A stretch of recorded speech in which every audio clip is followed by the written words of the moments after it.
Coming up on Let's Get to the Points. So recently we heard MGM and the Hyatt partnership had ended, and a lot of people were worried because this was a lot of people's pathway to getting the elite nights for globalists. Well, I have MGM Gold right now, and I'm hoping that they'll status match me to Marriott Platinum. What do you think? I think that's wishful thinking, Serena.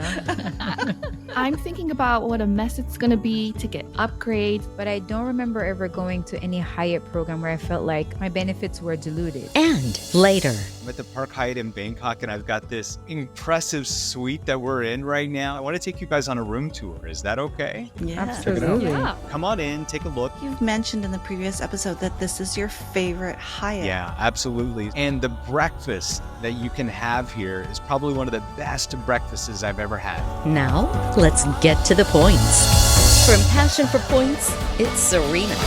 From points to travel expert, it's Keholani. From travel sergeant, it's Miguel. From Nicole's travel tips, it's Nicole. And from seat to a suite, it's Mitch Shannon. Hi there, and thanks for joining us on Let's Get to the Points audio and video podcast, where we bring you the very best in tips and tricks in the world of miles, points, and travel. I'm Mitch Shannon with the best Instagram and social media content creators in everything points, miles, and travel. First up, from Passion for Points, it's Serena. Hi. From Points to Travel Expert, it's Kay Halani. Aloha mai kako. From the Travel Sergeant, it's Miguel. What's up? And from Nicole's Travel Tips, it's Nicole. Hi, everyone. Before we start, make sure you subscribe to our YouTube channel and wherever you watch or listen. The video and audio versions are also on Apple Podcasts and Spotify at Let's Get to the Points. Also, we love connecting with you and chatting as well. So drop us a DM on any one of our social media channels. Let's do it, guys. Let's get to the points.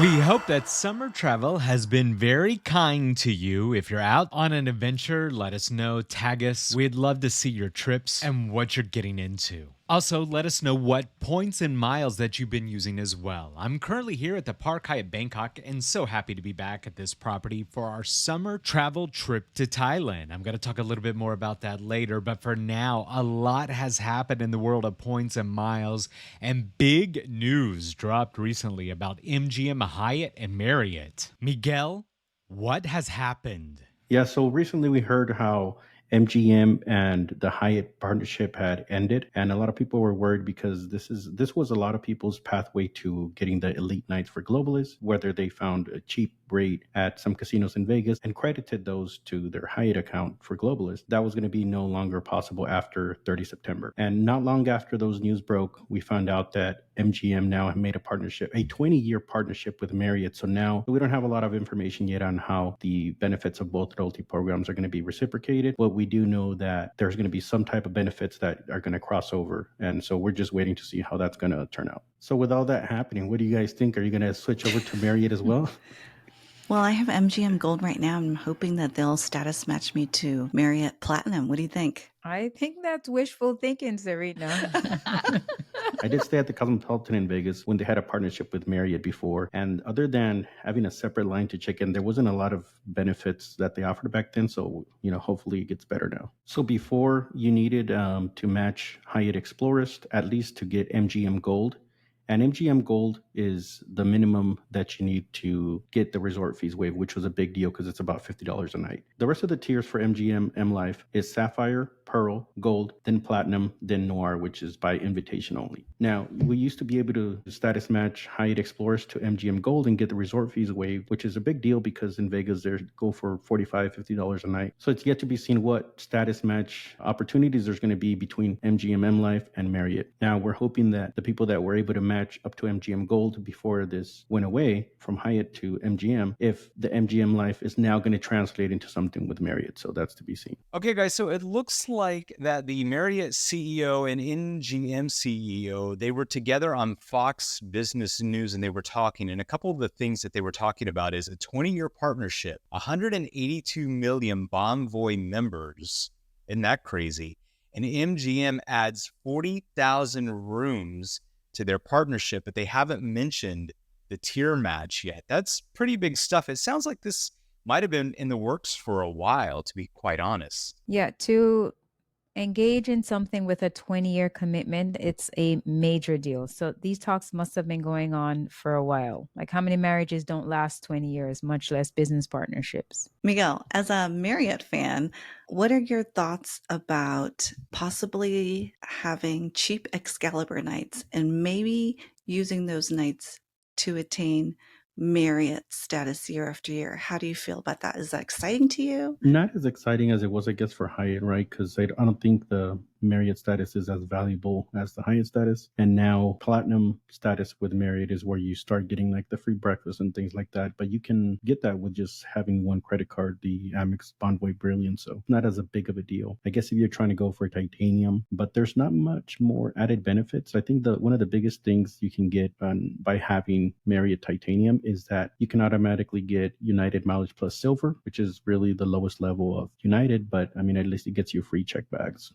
Wow, nobody cares about this, huh? Yeah, is anyone else excited about this MGM Marriott partnership? Mr. Marriott Lifetime, are you excited about this?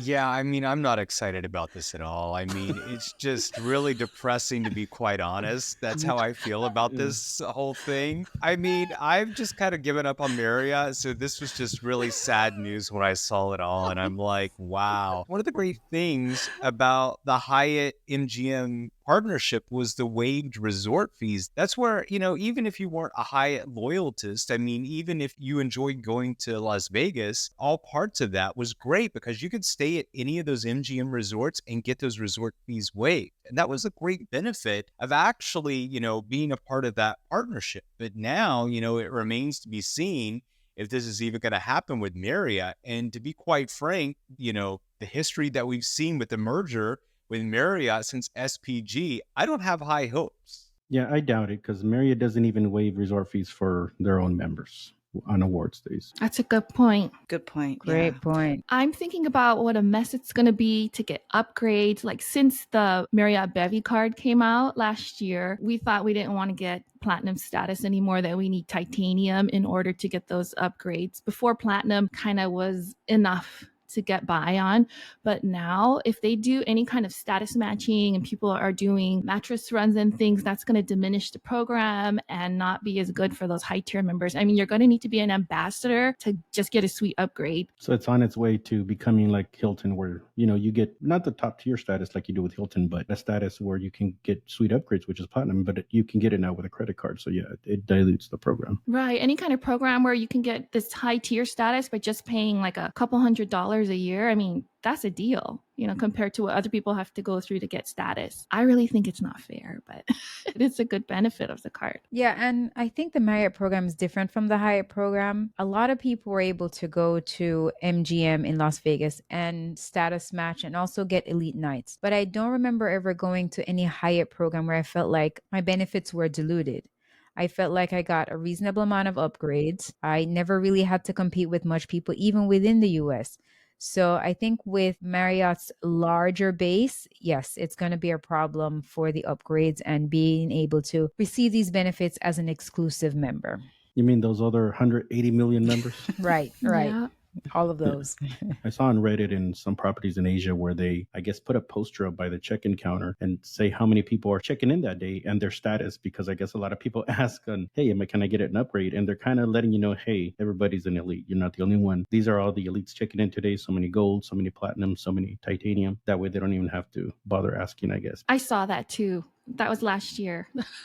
Yeah, like that sign just screams laziness to me. Just welcome me and say, I'm sorry, unfortunately, we're all booked out. That's like the human touch that makes the difference. Kehaulani, did you say this was an exciting partnership for you? I think it's exciting because if we are close to platinum next year, then we can hit titanium. But on the larger scale, it's not good for members that are high tier, and other people can become a high tier going the easy path. No, you're right. But look how many people were able to, with the built challenge, right? For Hyatt Globalists. I mean, we're yet to see this year but I don't think we're going to come to a place where we don't feel like there were a lot of explorists or they're going to put out how many globalists there are. I think we still have a great chance of getting an upgrade and using the benefits with Hyatt compared to with Marriott. I mean, the program's not even merged yet and people are having problems getting these benefits. Can you imagine now when it's merged? So if we go back on the history of Marriott and SPG, when that merger came together, there was already talk then about, oh, there's going to be too many elites. There's going to be too many this, too many that. As we look forward in history, the merger happened and we're kind of to that point. Marriott really has devalued any type of points program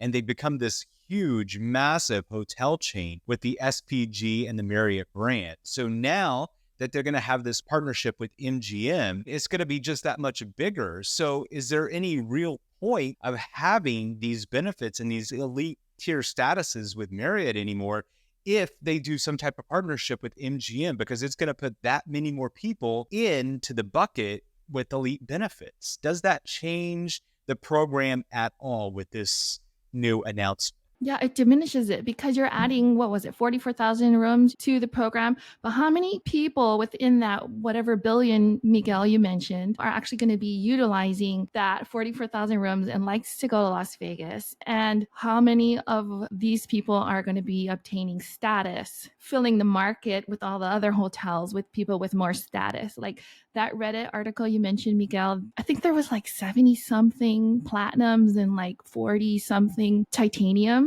wanting to get upgrades. But overall, I think the bigger the program gets, the less consumer friendly it's going to be. It kind of goes hand in hand, I think, with like Delta and how many members they've added to their loyalty program. What they've done is they've said we can now give free Wi-Fi to everybody. You just need to be a SkyMiles member. So you sign up for free, you get free internet. So they've been able to add a lot of members, but does that mean they're all using all the benefits? And then now that they have all these members, they focus more on their service instead of their miles redemption, which is why their miles suck. Yeah, I'm not so excited about this partnership with MGM and Marriott. I'd like to talk about something else that brings us joy, like Hyatt, Park Hyatt.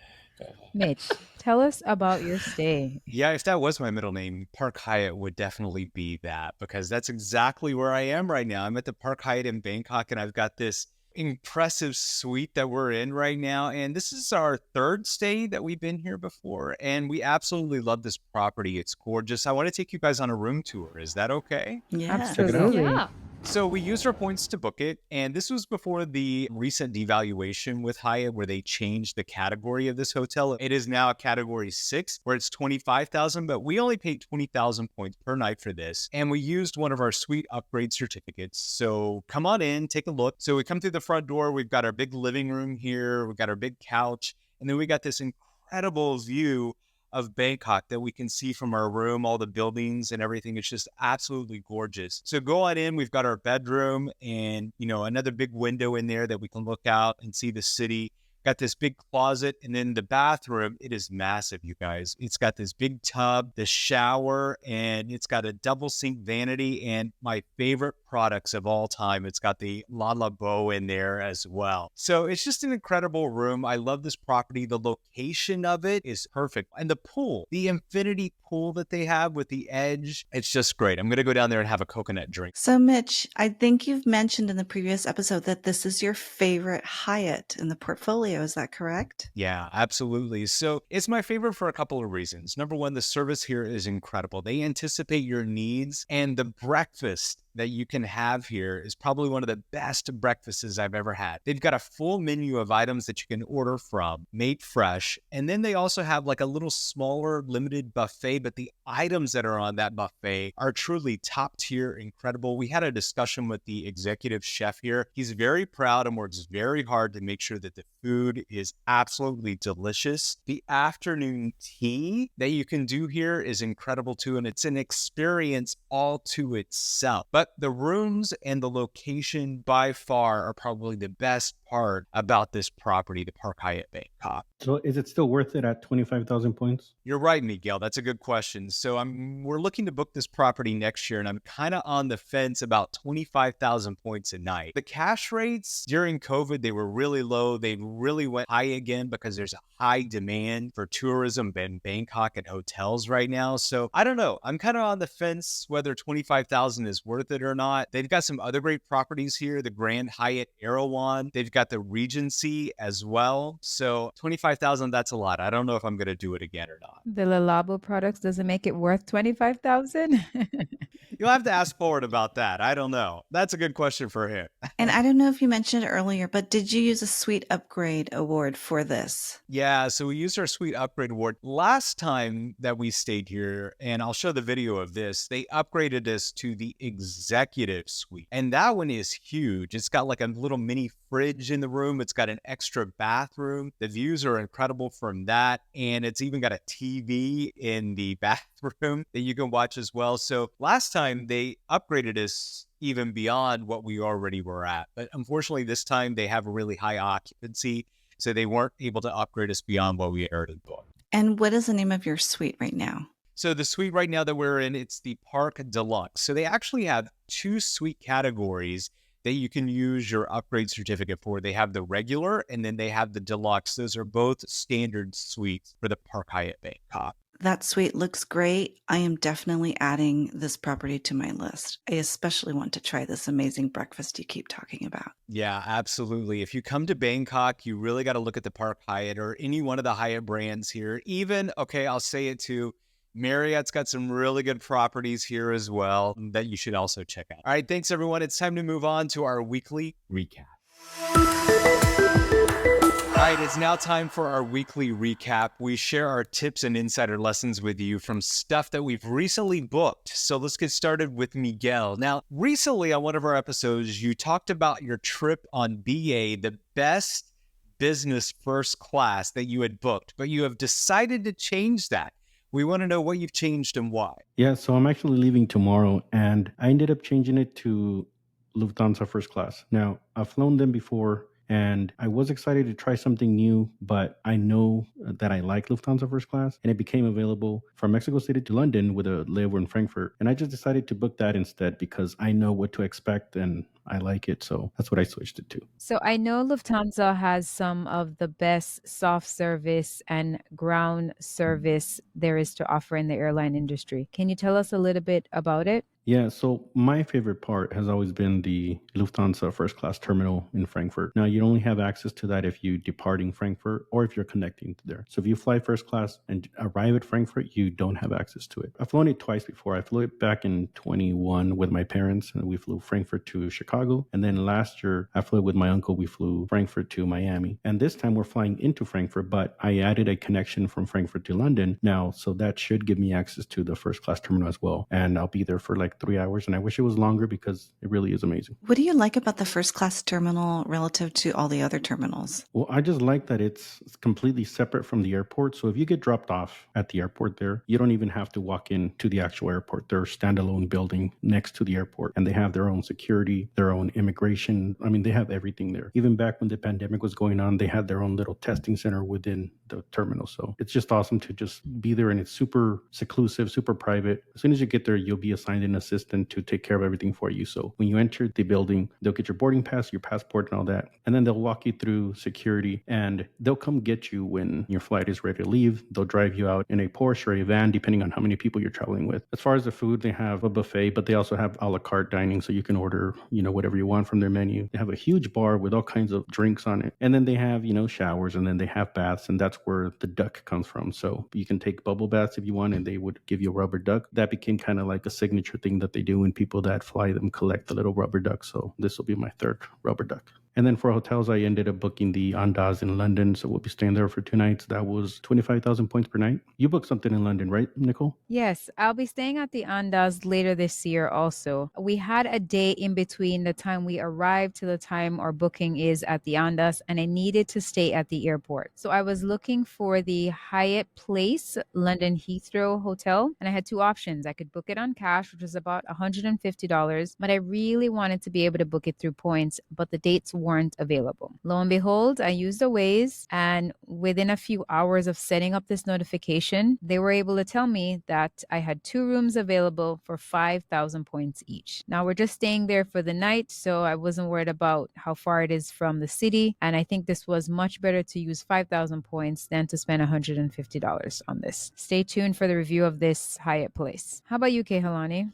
What are you up to this week? So I'm going to talk about two things that happened. The first is I missed my due date on one of my credit card payments, but something good came out of it last night. And I was meeting a minimum spend on a credit card. It was $3,500 and I would get 75,000 miles. And the name of the credit card is the Citi Advantage Platinum Select World Elite MasterCard. And so what happened was I made the payment late and I went ahead and called Citi. And I'm going to show you the phone number here if you're watching on YouTube. And this is the number that I called. I just went through the prompts and the voice recording. I didn't actually speak to an agent, and the recorded voice system told me that my late fee of $30 would be waived, and the interest that was charged because I made that payment late, the interest would be also refunded, which was $65.32. And so I'm really glad that got removed. And the second thing that happened was today, my points for a purchase through the Wyndham shopping portal finally posted. And I want to give a big shout out to my friend Michelle from Free From Travel, who posted this awesome deal. So what it was I shopped through the Wyndham shopping portal at Blue Apron, and today I received a total of 66,000 Wyndham points. What I received was 22,500 points 2 times and 10,500 points 2 times. And the amount that I paid for the food that I purchased was, one was $57.95, the other was $60.95, $12.96, and $33.95. Now I paid a little bit more on 2 of the orders because I couldn't get a coupon code to work when I was making the purchase. But I just went ahead and did it anyways because it was a good deal. The person that received the food, they got some nice chicken dinners, shrimp, and steak dinners as well. So for your Blue Apron, you delivered it to someone else's house. Was it a gift? Yes. I sent it to my niece and her boyfriend, and that's because we don't get Blue Apron delivered here in Hawaii. So I'm not able to utilize that service myself.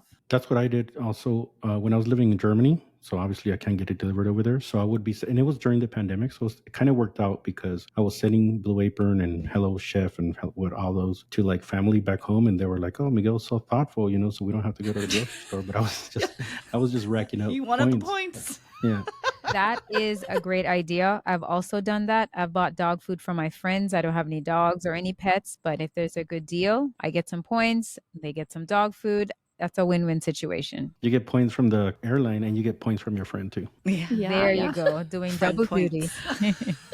Always remember, if you sign up for the subscription, to check your cancellation date, set a calendar reminder if it's not something you want to continue, because normally these subscriptions, they give you a nice introductory offer and then the price goes up with the offer after that. So just keep that in mind in case you don't want to keep it. And check the terms and conditions, because some of them require you to keep it for a certain period of time in order to get the points. I'm glad you mentioned that because I think this is my forgetful section of the show right now, because I forgot to cancel the orders. That's why they got 2 meals for each of them on different dates. Okay, good job, guys, getting those points. So I got points back from Marriott. So if you remember, last week I stayed at a Residence Inn near Sacramento. It was for my daughter's soccer tournament. It was 107 degrees. We were out during the day for the games. In the morning before I left the room, I called about housekeeping and asked for housekeeping. They said, okay. Then we came back at 2 p.m. Still the room wasn't done. I called again for housekeeping. They said, okay. Then we come back at 5 p.m. We've been sweating all day. I'm sweating too as a parent sitting there, okay? So we come back to the room. My room is still not done. And all we want after a full day of like sitting in 170-degree weather is a nice shower and fresh towels. And they couldn't do that. So I called the front desk. I asked to speak to a manager. And the facilities manager actually came to my door with the head of housekeeping. They apologized, asked if I wanted my room done. I said, no, I'll just take the towels. Then I said to the manager, will you offer me something for service recovery? Can I get the points that I spent for tonight back into my account for the inconvenience? He said, sure, no problem. So I spent 30,000 Marriott points on this night. And so they're going to give it back to me just because I asked. I'm sure a lot of people aren't thinking about asking when something like this happens to them, but I think it's important to remember when things go wrong, it doesn't hurt to just ask to see what they can give for you. I was specific about what I wanted. And so he had no problem just giving that back into my account. Just remember that when something like this happens in the future. That's awesome. So that was really a free night. Yeah, no resort fees. This Residence Inns don't charge resort fees anyway. So yeah, free night. The points we will use for our next tournament. We always stay at Residence Inns. I'm so glad you got that. That's really great because if the air conditioning goes out or you don't have towels, like that's something really important. That's what you pay for when you stay at a hotel. So Always bring it up with the Yep. manager. So when our AC went out, they didn't give us the points back. They offered us a return trip to the hotel for 4 people for 3 nights. And thank God for the BA transfer bonus. So we are going back to Costa Rica for the third time. That's even better. We get to see the monkeys and the bugs, all of those things, all for free. I mean, I would take bugs All and for monkeys free. for free. Yeah. Yeah. So, Serena, that's a great way to advocate for yourself. And I think that needs to be the motto of our show here, because we recently had an issue at a hotel that we stayed at as well. And Polar was saying, be just like Serena. We got to advocate for ourselves to get this done. So good job. I love Poet. All right. Thanks, everyone. We get so much great feedback on this segment, as everyone loves to hear what tips that we share. So feel free to drop us an email at letsgettothepoints@gmail.com if you've got any questions.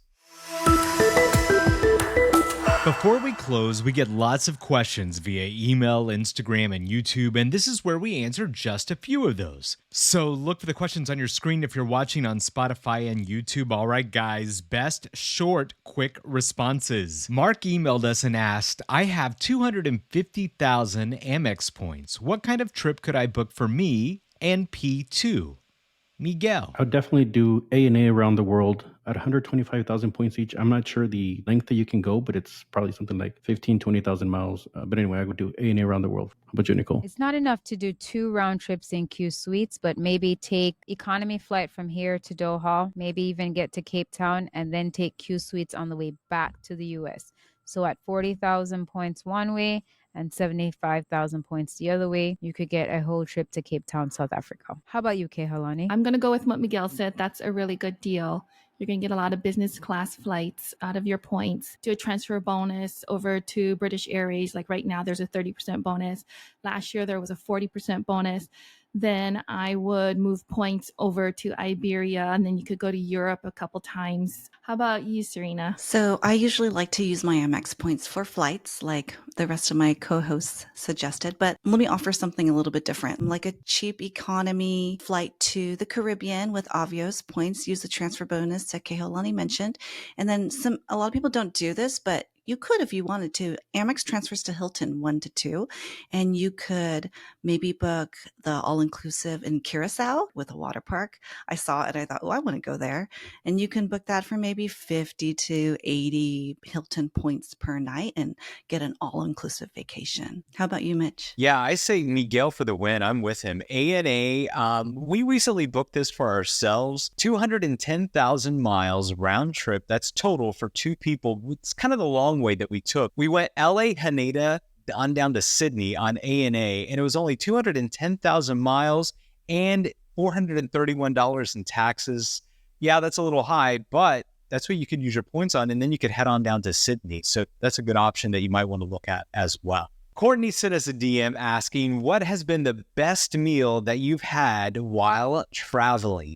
Miguel. Yeah, so definitely the best meal. I was in Morocco, and I went to Essaouira in the coast, and we just walked into this like carpet shop. They were having a meal, the employees there, the owner, and they invited us to sit down and share couscous with them, and it was just awesome because it was like very authentic. They didn't try to sell us anything. It was just like sharing a meal and talking. So it was awesome. What about you, Nicole? So my favorite meal was the avocado toast at the Park Hyatt in DC. When I tell you I cleaned every bit of avocado off of that plate with the bread, it was so delicious. They even have a dedicated avocado toast station. How about you, Kehalani? The best thing I've had while traveling was this massive shrimp at the fish market in Japan. How about you, Serena? Oh, this is so hard. I'm going to turn this question into, well, my favorite is always free. So I'm going to turn this into my favorite free breakfast. And that would be at the Waldorf Astoria Maldives, because I loved the variety. I love the different international cuisines. I love the Asian comfort food. And I love like the smoothies that I could sneak off with. And you, Mitch? Yeah, I'm going to kind of twist the question just a little bit myself. I'm going to go with best airplane meal I've ever had. It was Cathay Pacific first class, and I had a steak, and it was great because I noticed that when they get catered, the food is always like par cooked when it comes in. And I noticed the flight attendant was kind of standing back watching to see if she had cooked the steak perfectly. And she had, because when we cut into it, it was like the perfect red, pink inside. So I would say that would probably be my favorite meal just because she cared so much. All right, final question. Timothy commented on our Instagram story and he asked, tipping, how do you feel about it, Miguel? Well, I feel if it's a different country, I always kind of Google it, like what is kind of the standard here, because we're not all the same. I loved in Japan that I didn't have to tip. I kind of felt guilty, but it was nice not having to worry about calculating anything. What about you, Nicole? So I learned an SAT word today. It's called abhorred, which means I hate it. I hate tipping. I moved from a country who never tipped to this country that's always tipped. And my friend told me flat out, if you can't afford to tip, you can't afford to go out. And I was like, well then. So I would prefer not to tip. I would prefer it all be included in the price. How about you, Kehalani? Right. I hear you, Nicole. If only the restaurants paid their workers enough so we don't need to tip them or whatever kind of industry they're in here in the US. But I think not tipping is so much more relaxing and the service is like even better. It just keeps things a lot more simple. How about you, Serena? I also abhor tipping. That's why going to Japan was just so fun because we never had to worry about it. I am sick and tired of my dad and my parents always asking me at the end of every activity, everywhere we go, how much do we tip? Or my husband asking me, how much do we tip? I'm just tired of it. So it's just so refreshing when we go to a country where it's not what they do. Places like the Dominican Republic, where I was just at, they never asked for tips either. And it just made me want to tip them more. Versus here in America, whenever we're doing an activity, they're constantly asking for a tip. And I have friends in the service industry who are very passionate about tipping, so I understand where they're coming from. But it's just so refreshing to be able to travel and not have to worry about it in certain countries. How about you, Mitch? Yeah, I agree with you completely, Serena. But the one thing that I would add is, yeah, not having a tip is great, but I have no problem tipping if the service is really good to excellent. I have no problem for that. If you care, you're genuine, you're engaging, absolutely, I'm happy to tip. But if you're giving subpar service, it's like you can't even be bothered to be there. Yeah, I have no desire to tip as well. So yeah, I agree. All right, keep those Instagram questions coming. We love them and we love answering them here on our show. So much fun. That's it for now. I want to thank all of our hosts. Serena from Passion for Points. Bye. Kay Halati from Points to Travel Expert. Aloha. Miguel from Travel Sergeant. Peace. Nicole from Nicole's Travel Tips. Bye. See you guys next week. And I'm Mitch Shadon from Seat to a Suite. Remember to like and subscribe to this audio and video podcast wherever you find us on social media. Thanks for watching and listening. Watch for our next episode soon.